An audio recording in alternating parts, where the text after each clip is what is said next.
Hello, नमस्कार, good evening. कैसे हैं आप सब? उम्मीद करता हूं आप सब लोग बहुत अच्छे होंगे और मैं भी बहुत अच्छा हूं। सर्दियों के इस मौसम में जब राजनीति गर्म हो गई, तेज़ हो गई, यूजीसी के मुद्दे पर पूरा देश, कुछ लोगों ने सिर पे उठा लिया, अंधाधुंध हो हल्ला कर लिया।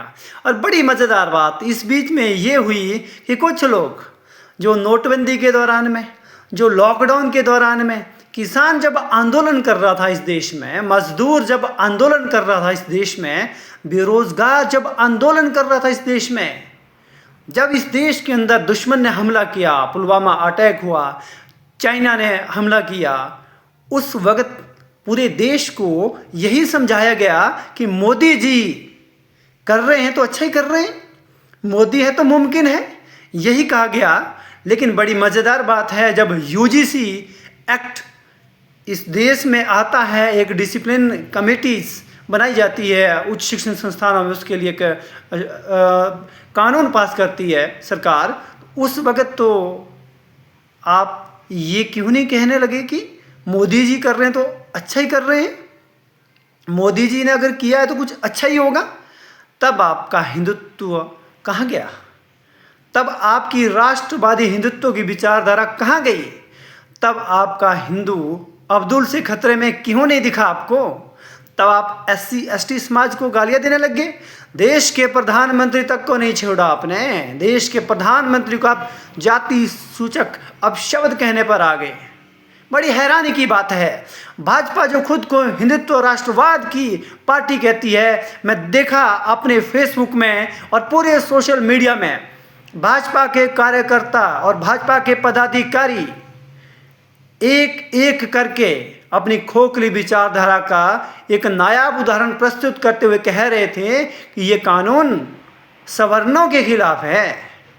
अरे जी, मोदी जी लाए हैं तो अच्छा ही लाए होंगे। आज आप इस देश को SC ST के खिलाफ सवर्णों को खड़ा कर दिए। आज आप इस देश में SC ST OBC के खिलाफ स्वर्णों को लड़ाने का काम कर रहे हो।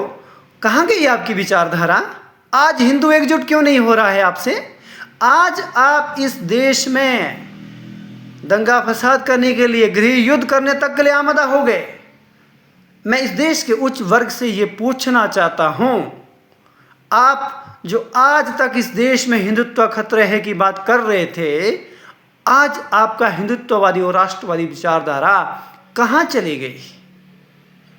बीजेपी और RSS के लोगों से मैं साफ तौर से ये जानना चाहता हूँ कि आपकी जो विचारधारा जिस हिंदुत्व और राष्ट्रवाद के खोखलेपन पर टिकी हुई थी, वो आज भर भरा के गिर गई है। इस देश में ऑलरेडी प्रधानमंत्री नरेंद्र मोदी के खिलाफ बहुत सा गुस्सा पिछले 10-12 सालों से भरा हुआ है लोगों के अंदर। ये एक बहाना था लोगों के पास, यूजीसी का एक बहाना था, जिस बहाने के कारण आज लोगों ने डट के, भाजपा के लोगों ने जम के नरेंद्र मोदी प्रधानमंत्री का ही विरोध कर दिया। भाजपा के ही लोगों ने, भाजपा के ही पदाधिकारियों ने, ये देश के लिए और भाजपा की इस आइडियोलॉजी के लिए अच्छे संकेत नहीं है। यूजीसी का जो भी मामला था, यूजीसी एक्ट में जो भी प्रोविज़न थे, उसको तो फिलहाल सुप्रीम कोर्ट ने स्टे दे दिया है। लेकिन ये जो भाजपा की विचारधारा, खोखली विचारधारा जो यहाँ पर एक्सपोज हुई है, खोखलापन जो दिखा है भाजपा के हिंदुत्ववादी राष्ट्रवादी विचारधारा का, इस पे कोई स्टे नहीं लगा है। अब ये सरेआम है। मैं आने वाले वक्त में इस देश के और हिमाचल प्रदेश के अपने सभी नौजवान साथियों से ये कहना चाहता हूँ कि भाजपा की ये जो विचारधारा है हिंदुत्व और राष्ट्रवाद की, ये खोखली विचारधारा है।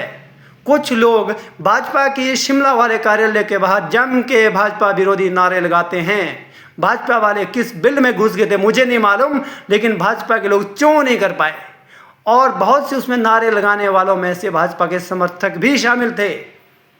बड़ी अजीब स्थिति है कि आप हिंदुत्व की विचारधारा लेकर कहते हो हिंदू एक हो जाओ, हिंदू एकजुट है, मोदी जी करेंगे तो अच्छा ही कर रहे होंगे, मोदी जी ने किया है तो अच्छा ही किया होगा। बड़ा ही अजीब एक खोखलापन है भाजपा और RSS की इस नकली हिंदुत्ववादी राष्ट्रवादी विचारधारा का। आने वाले वक्त में इस देश में अब काम की राजनीति पर ही बात की जाएगी, मुद्दों पर ही बात की जाएगी।